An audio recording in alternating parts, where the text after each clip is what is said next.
Urut 1, Bapak Muhaimin Iskandar. Dengan subtema perkotaan.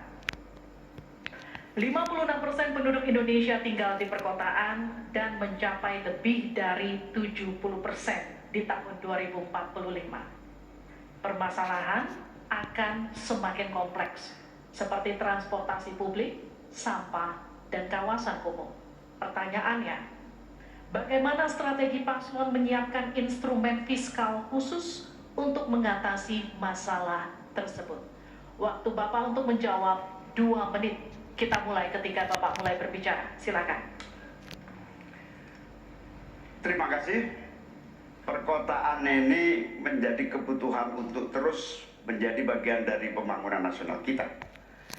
Di antara kebutuhan pokok dari perkotaan ini adalah infrastruktur yang memadai.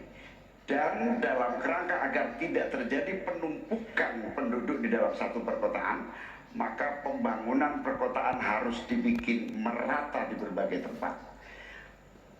Kami memiliki satu tekad bahwa di dalam pemerintahan yang akan datang minimal harus dibangun 40 kota baru yang selevel dengan Jakarta, dengan kemampuan menampung jumlah penduduk, memberikan sarana dan prasarana yang memadai, sekaligus kemampuan untuk terjaganya lingkungan yang memungkinkan untuk sehat, termasuk kehidupan yang memberikan kenyamanan bagi seluruh penduduknya, di mana perumahan tidak terlampau jauh dari pusat-pusat pekerjaan, di mana akses pendidikan bisa sampai pada yang dibutuhkan.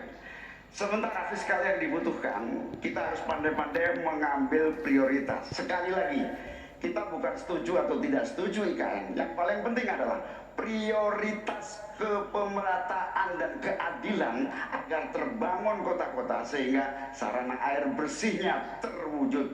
Balikpapan kasihan, Banjarmasin kasihan, Pontianak kasihan. Karena apa? Kota-kota ini dalam waktu singkat bisa kita sulap menjadi lebih baik.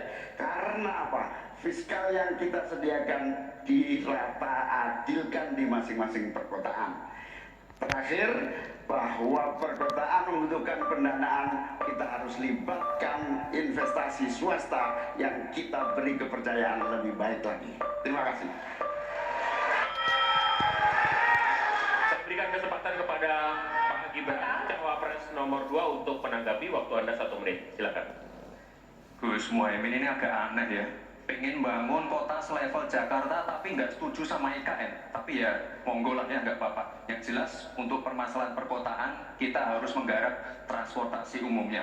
Kita pastikan transportasi umum ini aman, nyaman, terutama bagi kaum disabilitas, lansia dan anak-anak.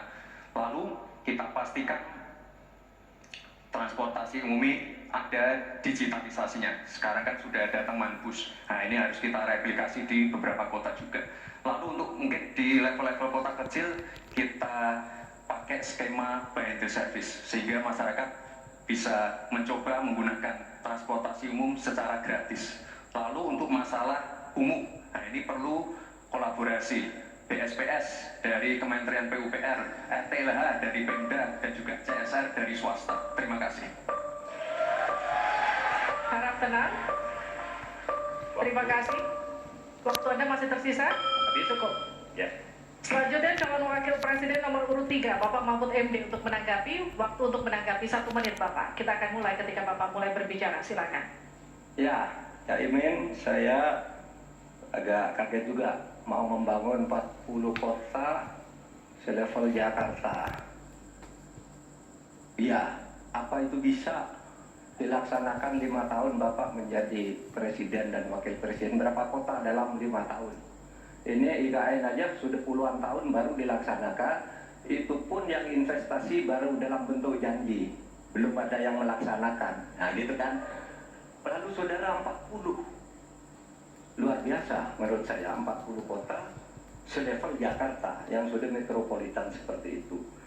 Lalu juga pembiayaannya menurut Pak Muhaimin, kalau nanti kita untuk 40 kota itu pembiayaannya itu APBN atau APBD, atau perlukah lembaga khusus seperti tadi ditanyakan oleh panelis melalui moderator.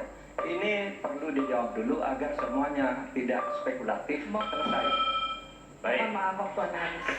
kami akan kembalikan ke Pak Muhaimin. Mohon tenang, belum selesai. Tanggapan dari Pak Gibran dan Pak Mahfud. Waktu Anda silakan. Ya, yang saya sampaikan seperti Jakarta itu memiliki standar upaya sampai menuju Jakarta, di mana tentu kota-kota yang potensial cukup disentuh dengan beberapa anggaran yang menumbuh kembangkan. Misalnya Pontianak, 1 tahun cuma 1 triliun. Bagaimana kalau 1 tahun kita bisa investasikan pengembangan kota hingga 3 triliun, 5 triliun. APBN kita cukup. Apalagi kalau seperti yang sampaikan Pak Gibran tadi, melibatkan berbagai cara pembiayaan yang melibatkan baik itu swasta maupun CSR. Jadi apa yang saya sampaikan selevel Jakarta itu target utama. Tetapi yang lebih penting dari itu adalah infrastruktur yang dibutuhkan dipersiapkan dari potensi yang sudah ada. Sehingga dalam waktu singkat kota-kota 40 kota itu benar-benar sudah menggunakan potensi yang sudah dimiliki yang ada.